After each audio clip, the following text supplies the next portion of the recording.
Welcome back to A Guy Learning How to Draw, a video podcast of me learning how to draw, teaching myself how to illustrate.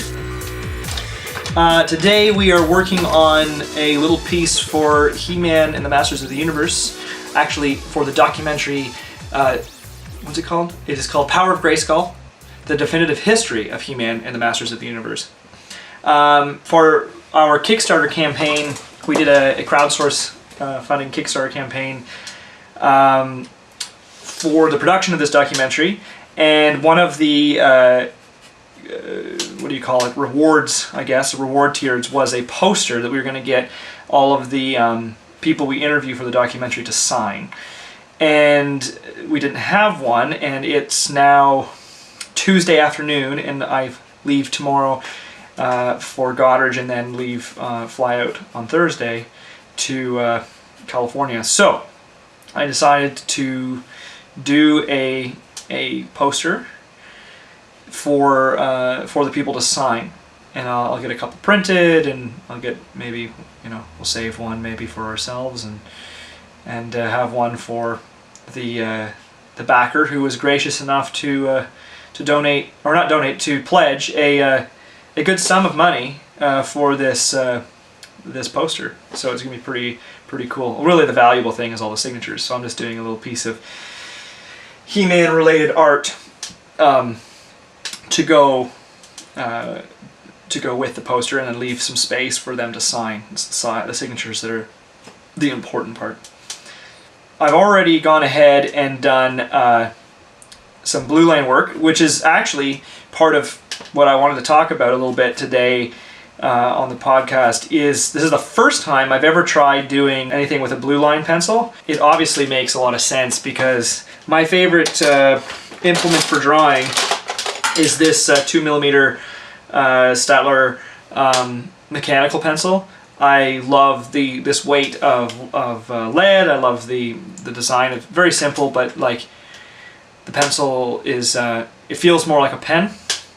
So I like this a lot, but of course with any standard pencil lead, you smudge it all over the page.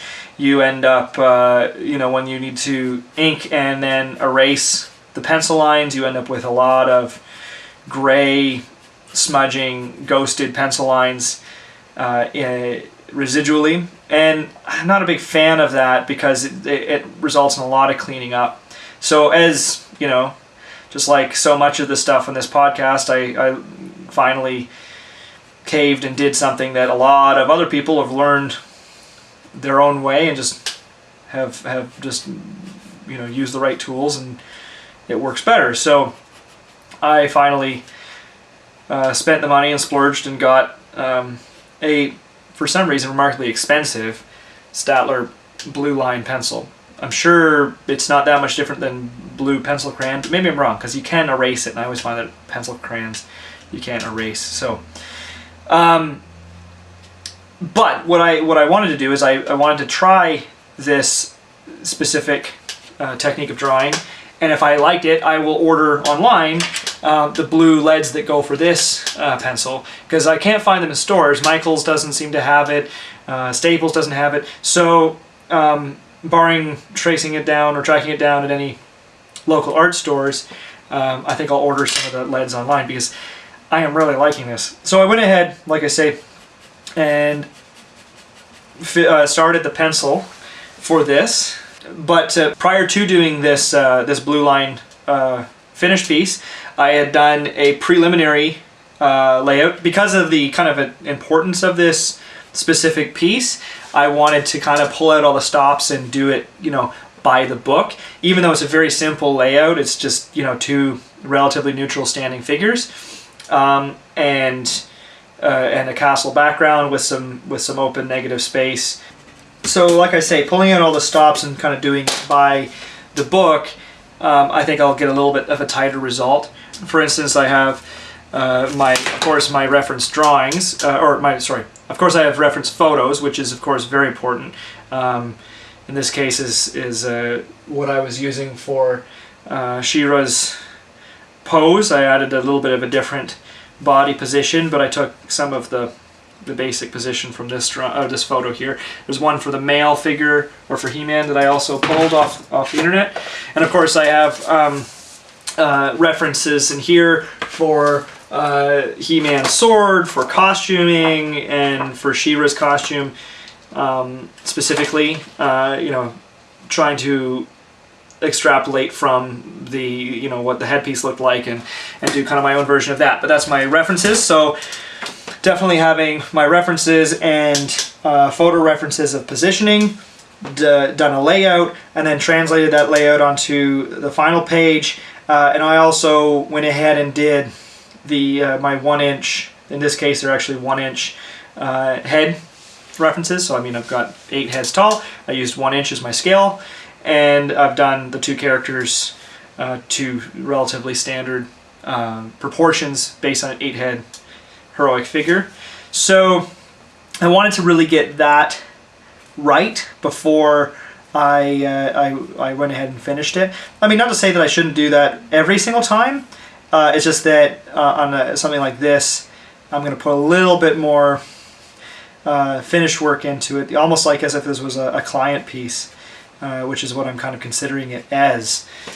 Some of the things that I'm going to talk about once I get into inking that I've been learning through the privilege of having a few great illustrators to talk to and review some of my work is I'm going to talk a little bit more about the actual inking and inking line work that I've been working on, as well as, I mean, in this case I can't talk too much about composition because it's a very simple basic composition, but the whole idea of not having tangents conflicting between elements of the background or characters, and these are kind of fun little tricks that I've been learning by asking the right questions to the right people, and I guess you kind of take it for granted once you kind of get the idea of how to do it right.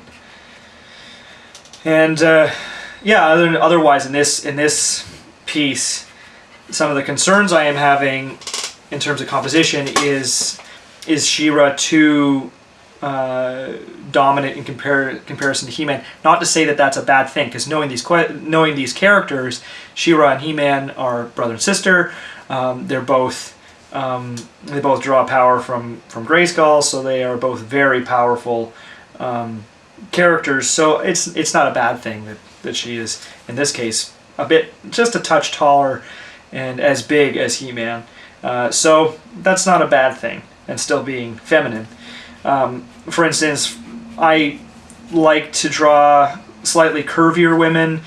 I'm not really going that direction with my version of She-Ra here, even though I have given her a little bit more in the hips and some stronger thighs. But and definitely in the upper body, my kind of philosophy on it is, if she's gonna, you know, wield this sword and you know, be this powerful, she should look like she should be able to do that. Like, I'm not a fan of artists who come in and do very dainty,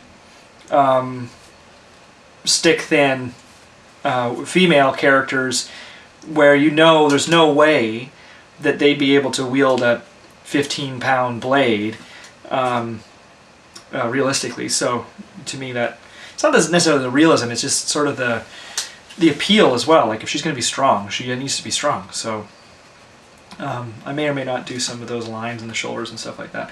Kind of use the blue line and or what I would call at this point the penciling stage to work out some of the shadow and depth work that I want, some of the shading. It's a great opportunity to kind of experiment with all of that, because you don't have to commit to it, which is nice. It's definitely what I've been trying to understand better, is the whole using light and weight of line and shadow to convey the 3D space. Like, for instance, right here in his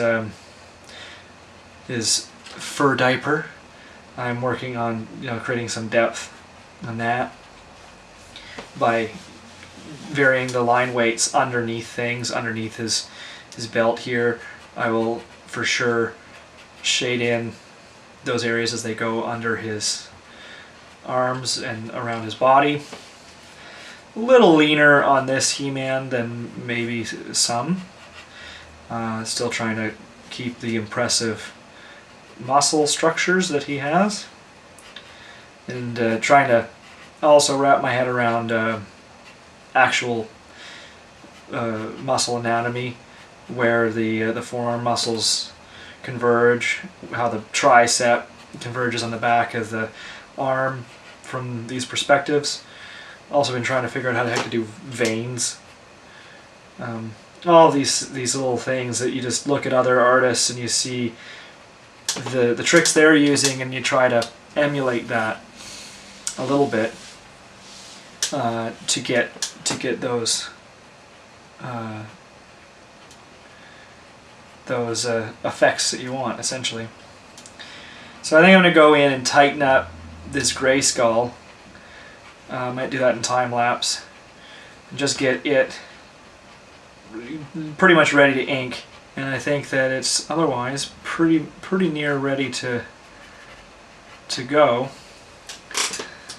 So we'll give it a shot.